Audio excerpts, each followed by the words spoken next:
Margot and Tyler are waiting for a boat to take them to an island when the movie starts. Lillian Bloom and her husband Ted are food critics. There are also three loud tech bros who talk about how much they know about hedge funds and cryptocurrencies. A movie star gets on the boat and yells at his helper, Felicity, for making dinner plans that are so fancy. When the boat gets to the island, everyone gets off and is met on the deck by servers and house staff. Each person checks in, but Elsa, the captain of the diner, looks at Margot with suspicion.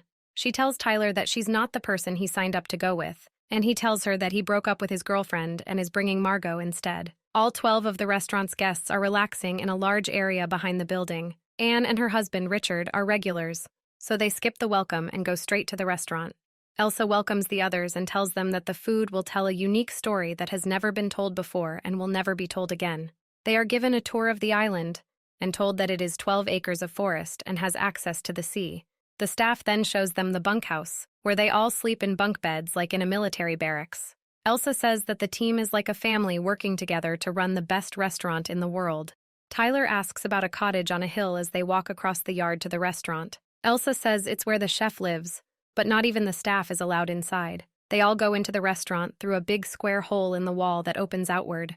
A sad old woman is drinking at a table in the back. Behind each table is an open kitchen where the staff is hard at work. Elsa tells everyone not to take pictures of the food because the chef feels very strongly that part of the beauty of his creations is that they don't last long. Tyler wants to see the kitchen, so he takes Margot to talk to the sous chef, who is making little gels. Tyler asks if he used a Paco jet and brags about how much he knows about food. The sous chef knows Tyler's name and says that everyone on the staff knows everything there is to know about the people who eat there, and Margot points out that Tyler never asked for his name, even though the sous chef knows it. Then, all the servers start to bring out the amuse-bouche, which is described on a title card as if it were a menu. Tyler goes crazy for the food, but Margot isn't as excited about the event. Chef Slowik introduces himself and tells the group that over the next few hours, they will eat fat, salt, sugar, protein, bacteria, fungus, different plants and animals, and even whole ecosystems. He asks them to help him out by not eating. Then he suggests that they taste, savor, and enjoy instead. The first dish, called the island, is given to the group. The plate is made of different plants from the island that were put on rocks from the shore. The chef says that everything is fine, and that the people who live on this island don't matter. The island and the nutrients it gives off are at their best when they are not collected, changed, or eaten.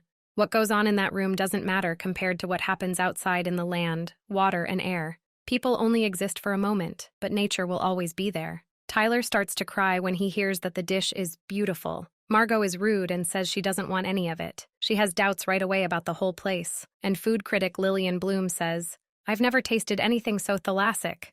Thalassa is the Greek goddess of the sea, and this dish tastes like her. Even her husband thinks they're eating the ocean. The movie star's help needs to tell him how to handle the meal. The three tech bros just talk loudly about technology. Elsa looks at everything with disgust. The cook talks about how bread has been around for 12,000 years and is often eaten by poor people. It's just flour and water, and grains still make up 65% of farming, while fruits and veggies only make up 6%. He then says that the people there are not ordinary people, so they won't get bread tonight. Instead, each person gets a shale plate with only the sauces. The title of this dish is Breadless Bread Plate. No bread, but tasty sides.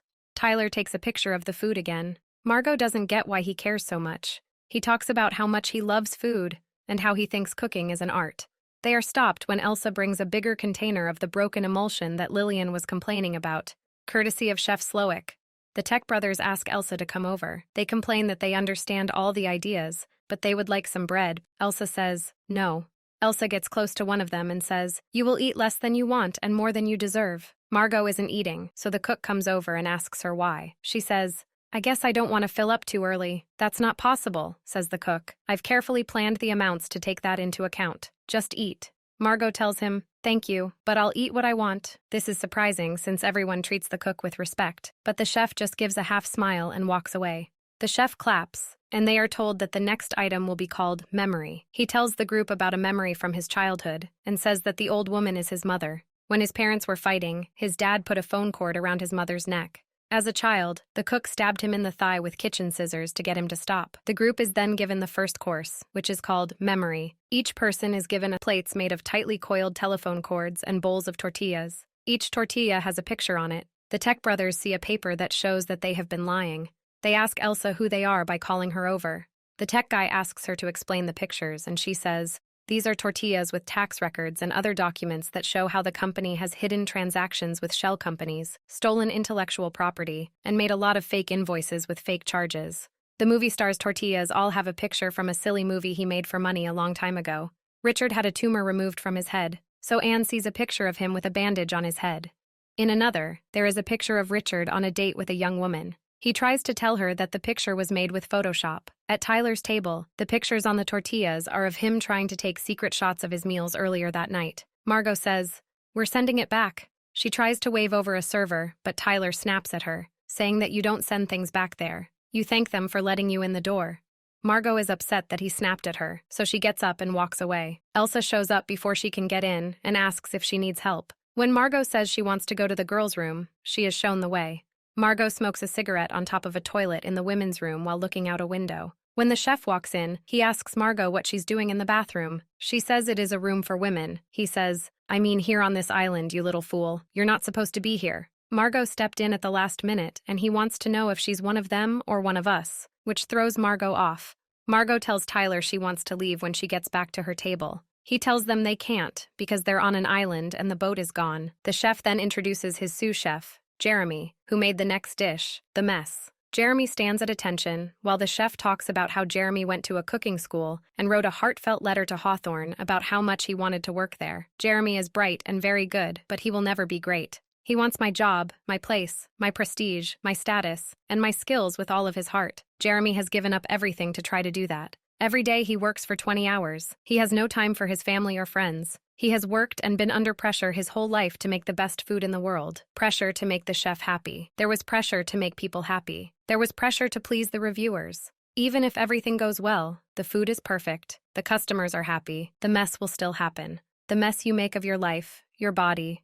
Richard gets up to leave and Elsa asks if something is wrong. Richard tells her that he is going away. Elsa says, "There is no boat to leave on," and tells the servers to cut off Richard's left ring finger. And Elsa tells everyone in the room that anyone who tries to leave will lose an arm or leg. The actor is mad that his helper brought him there. Lillian Bloom thinks this is a trick to help her, which is why he sent her a text message and invited her in person. The chef tells Margot that she is ruining his food and asks her why she is in the kitchen. He tells her that he can tell she's not one of them because she looks like she's worked in retail before. He asks her if she is with us or them. "Do you want to die with the people who help others or people who steal?" Margot returns to her seat at the table. Tyler is angry that she took a course in cooking. Chef comes back and asks, "Does anyone have any questions about me, Hawthorne, or why none of us will leave here alive tonight?" The movie star wants to know why this is going on. The chef says that some of them were picked because of what they did, or because they did nothing. He says that Lillian Bloom's reviews hurt the jobs of many chefs. "I deserve to die because I've wasted my life. I thought I was an artist, but now I see that I've been trying to please people who can't be pleased. My mother is the first of many people I've tried to please," he said. "All I can see is that my food turns to poop in a rich man's stomach in an instant." He wonders why they even bother coming to the restaurant, unless it's because they're rich and think they're entitled to it. The tech guys say that it's not his restaurant and that Doug Varick owns it.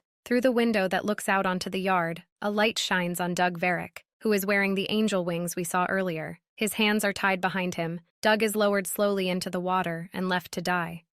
The timer for Margot goes off. She is taken back to the chef's office and asked if she has decided what to do. She says that she is an escort and that Tyler hired her because he needed a date. She also says that she knows Richard because he once paid her to dress up as his daughter. The chef thinks she should be with the staff because they are the ones who have been mistreated, forgotten, and starved. The group is taken outside to start the next lesson. The cook introduces them to his sous chef, Catherine, who will serve the next dish. Catherine says that she was better than all the male sous chefs and even Chef Slowick, and should have been treated as a boss, not an equal. But a woman chef doesn't question. She feeds people.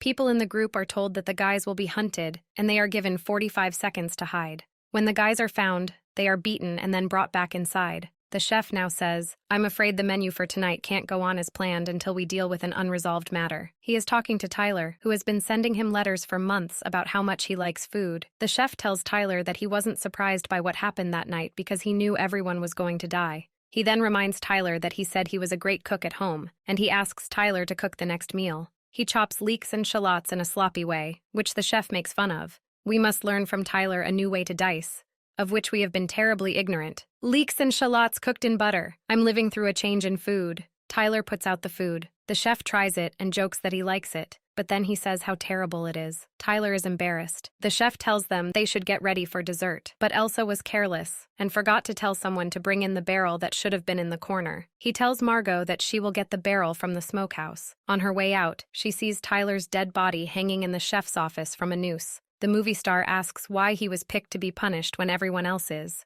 The chef says he watched his movie, the one about tortillas, on his one day off and didn't like it. Margot goes into the chef's house and finds a copy of The Kitchen in the restaurant. There is also a silver door in this one, but it's closed. Elsa comes into the cottage and tells her that she should worry about the customers while the chef worries about the food, and that Margot is making it hard for her to do her job. Elsa is killed by being stabbed. Margot takes the key from Elsa and goes into the silver room. She finds a secret room with stacks of cookbooks and photos of the chef from the beginning of his career to the end, when he was flipping burgers at a local diner and looked happier than he does now. When she goes back into the house, the chef is there and asks her how she likes his home. Margot asks him if he's tired of giving his art to rich people and why he doesn't go work as a cook in a soup kitchen or a church.